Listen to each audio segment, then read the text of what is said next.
Hello everyone, welcome back to our YouTube channel. Last పార్ట్లో వేదవ్యాస మహర్షి వల్ల తమ బిడ్డలకు ప్రాణాలు వస్తాయని ధృతరాష్ట్రుడు, గాంధారి ఇద్దరు ఎదురు చూస్తూ ఉంటారు. ఆ తర్వాత ఏం జరిగిందో ఇప్పుడు తెలుసుకుందాం.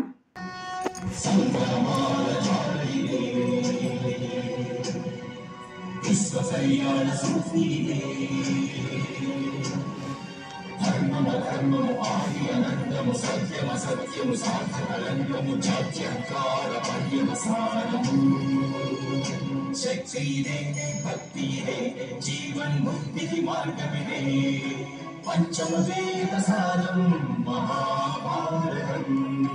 కృష్ణుడు చూపిన లీల ఇది, జీవన వేద మార్గమిది, గీత జనించిన క్షేత్రమే మహాభారతం. తన బిడ్డల కోసం ఎదురు చూస్తున్న గాంధారి అన్ని ఘటాలను ముట్టుకుంటుంది. ఒక ఘటంలో కదలికి రావడం గమనిస్తుంది. ఆ విషయం అందరికీ చెప్పాలని వెళ్తుంది. అప్పుడే వాతావరణంలో ఈదురు గాలులు, మెరుపులు, ఉరుములు, తుఫాను వస్తూ ఉంటుంది.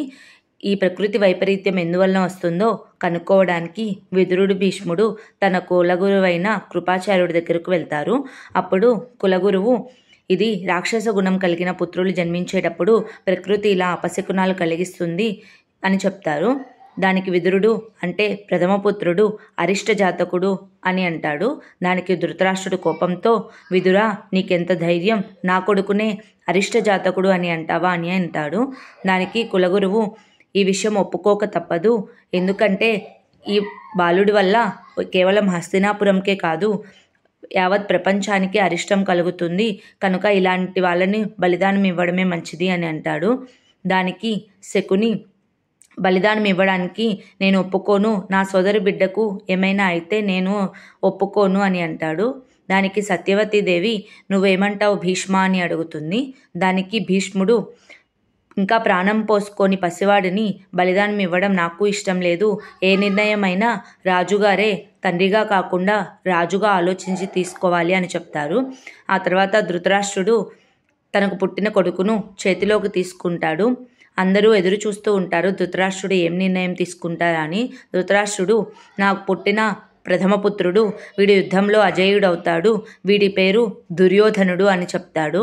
ఆ తర్వాత పాండురాజు కుంతీదేవితో, మనము దేవతల్లో అధినేత అయిన దేవేంద్రుడికి ప్రార్థించి మనము ఒక బిడ్డను తీసుకుందాము, ఆ కొడుకు అన్ని విషయాల్లో శ్రేష్ఠుడై ఉండాలి అని చెప్పి కుంతీదేవి దేవేంద్రుడిని ప్రార్థించగా దేవేంద్రుడు ప్రత్యక్షమై, నేను దేవతలలో అందరిలో శ్రేష్ఠుడని అంటారు, అలాగే మనుషులందరిలో శ్రేష్ఠుడయి మంచి మనసు కలిగిన కొడుకును ప్రసాదిస్తాను, వాడి పేరు అర్జునుడుగా ప్రసిద్ధి చెందుతాడు అని చెప్పి వెళ్ళిపోతాడు.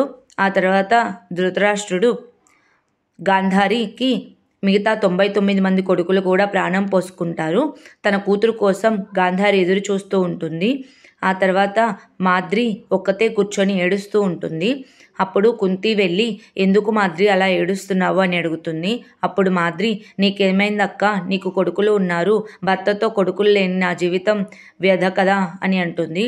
అప్పుడు పాండురాజు కుంతీదేవితో, మనకు 3 సంతానం ఉన్నారు, ఈసారి అశ్విని కుమారులను ప్రార్థించి వైద్య జ్ఞాన నిపుణులైన పిల్లల్ని పొందుదాము అని అంటారు.